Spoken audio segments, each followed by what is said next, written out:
विद्यार्थी इस देश के किसी राजनीतिक पार्टी या राजनीतिक दल के मोहताज नहीं है। जानबूझ करके 14 का रिजल्ट 4 को निकाला गया है। पता है कि 4 को जो है देश में इतना बड़ा चुनाव हुआ है, पूरा देश जो है उस डिस्कशन में बिजी हो जाएगा। 4 तो छोड़िए, देश तो 1 तारीख से ही बिजी हो गया था।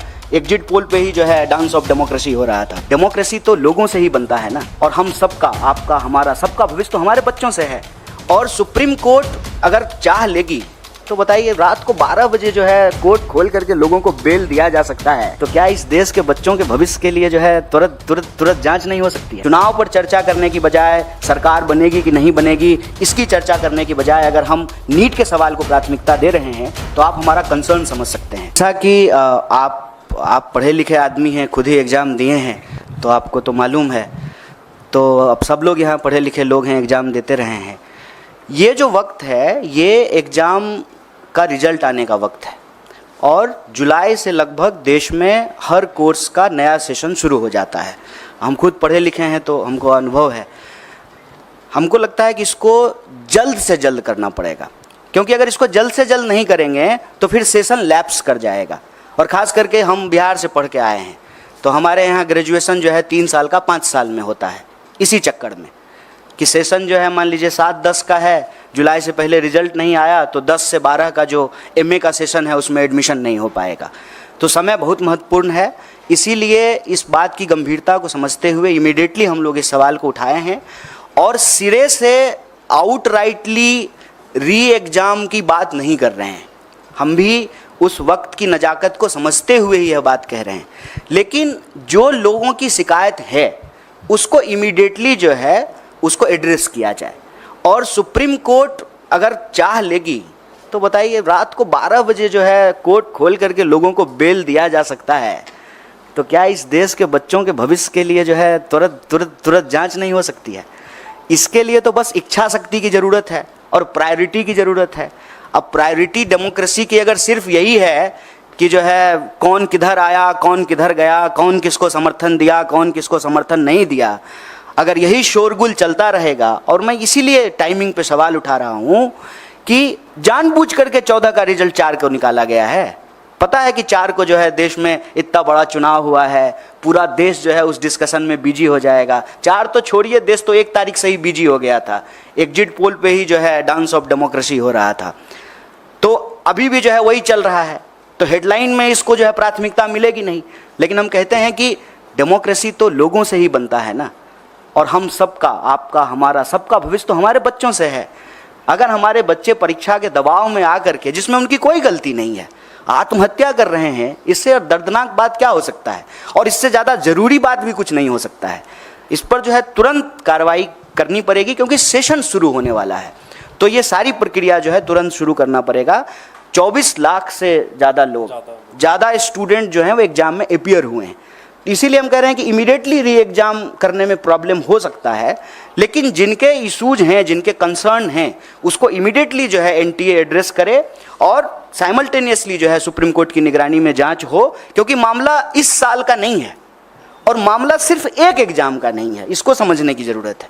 आप कोई भी एग्ज़ाम उठा के देख लीजिए, देश में हर एग्ज़ाम की कमोबेश यही हालत हो गई है।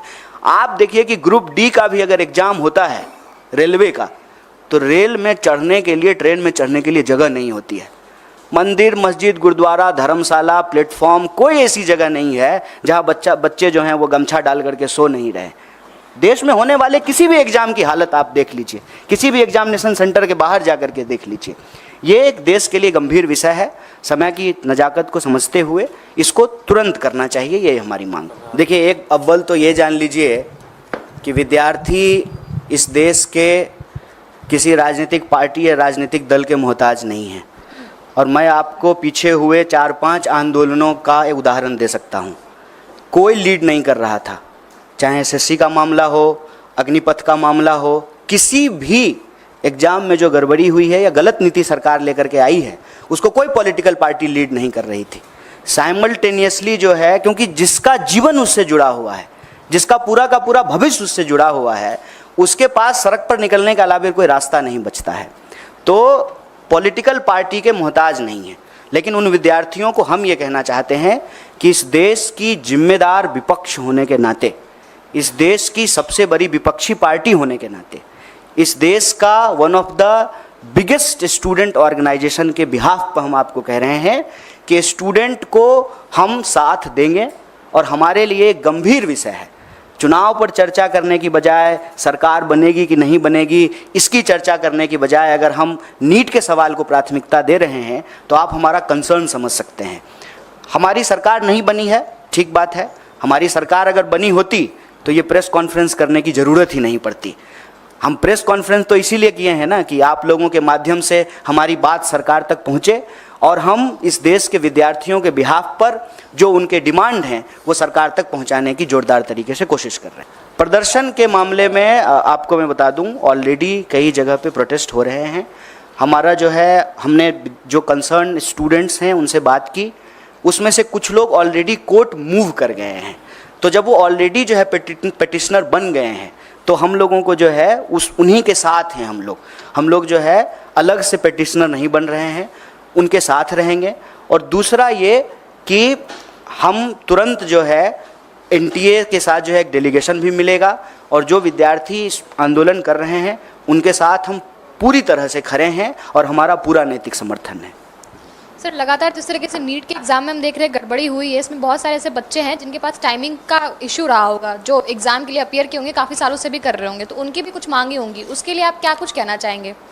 देखिए, वैसे आप अगर इस देश में परीक्षा संबंधित किसी धांधली या गड़बड़ी को देखेंगे तो कंसर्न समूह बन जाते हैं, क्योंकि हम लोग तो एक एग्ज़ाम की बात करते हैं, लेकिन जब रियल ग्राउंड पे जा कर के अपीयर होने वाले स्टूडेंट को देखेंगे, ग्रुप और क्राइटेरिया को देखेंगे तो अलग अलग तरह की जो है वस्तु स्थिति उत्पन्न हो जाती है।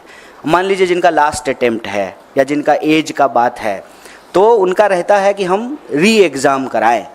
हम इसको लेकर के अपनी तरफ से कोई बात नहीं कह रहे हैं, जो विद्यार्थियों की तरफ से मांग आ रही है उसी को रीइटरेट कर रहे हैं। पहला, इमीडिएटली जो है रिड्रेसल हो, जो भी इशूज आ रहे हैं उसको। दूसरा, इसकी जो है एक निष्पक्ष जांच हो। और तीसरा कि अगर ये पाया जाता है कि इसमें गड़बड़ी हो तो री एग्ज़ाम हो। इसके 3 स्टेप्स जो है हम लोग ले रहे हैं।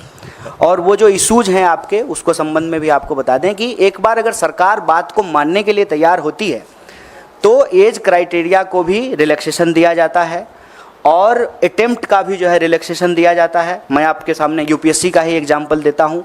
जब सीसेट लागू किया गया था उस वक्त कांग्रेस पार्टी की ही सरकार थी, उसकी वजह से जो है ये प्रॉब्लम क्रिएट हुआ था और फिर सरकार ने जो है अटेम्प्ट का और एज का रिलैक्सेशन दिया था। सरकार ही तो हर नियम कानून बनाती है ना। सरकार अगर कंसर्न है विद्यार्थियों के भविष्य को लेकर के तो वो जो है अटेम्प्ट का भी रिलैक्सेशन दे सकती है, एज का भी रिलैक्सेशन दे सकती है। कन्हैया जी, टीडीपी ने कहा है कि मुस्लिम आरक्षण जारी रहेगा। चुनाव में आपने देखा होगा कि इसको अभी किस तरीके से नीट पे बात कर लेते हैं।